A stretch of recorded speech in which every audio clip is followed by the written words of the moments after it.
சிறுமலை வாழை நம்ம எல்லாருக்கும் ரொம்ப பிடிக்கும். சிறுமலை பலாப்பழமும் ரொம்ப சுவையா இருக்கும். மிளகு சாகுபடி சிறுமலையில அதிக அளவில் நடந்திருக்கு. இது எல்லாமே நம்ம மண்ணோட பாரம்பரியமான விளைபொருட்கள். இப்போ சயோட்டை, நாம் அதை சவுச்சவுன்னு சொல்லுவோம்.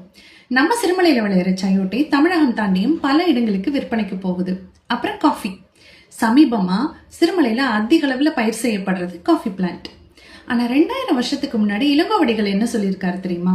அதாவது 2ஆம் நூற்றாண்டுல எழுதப்பட்டதா சொல்லப்படுற சிலப்பதிகாரம் காப்பியத்துல மதுரை காண்டத்துல முதல் காதையான காடுகான் காதையில 15-16வது செய்யுள் நம்ம சிறுமலை பற்றியது. அதுல ஐவன வெண்ணெல்லும் அரைக்கட்கரும்பும் கொய்பூந்தினையும் கொழும்புன வரகும் காயமும் மஞ்சளும் மாய்கொடி கவளையும் வாழையும் கமுகும் தாழ்குலை தெங்கும் மாவும் பலாவும் சூழடு தொங்கிய தென்னவன் சிறுமலை திகழ்ந்து தோன்றும். இலக்கியம் எவ்வளவு பெரிய காரணி இல்ல?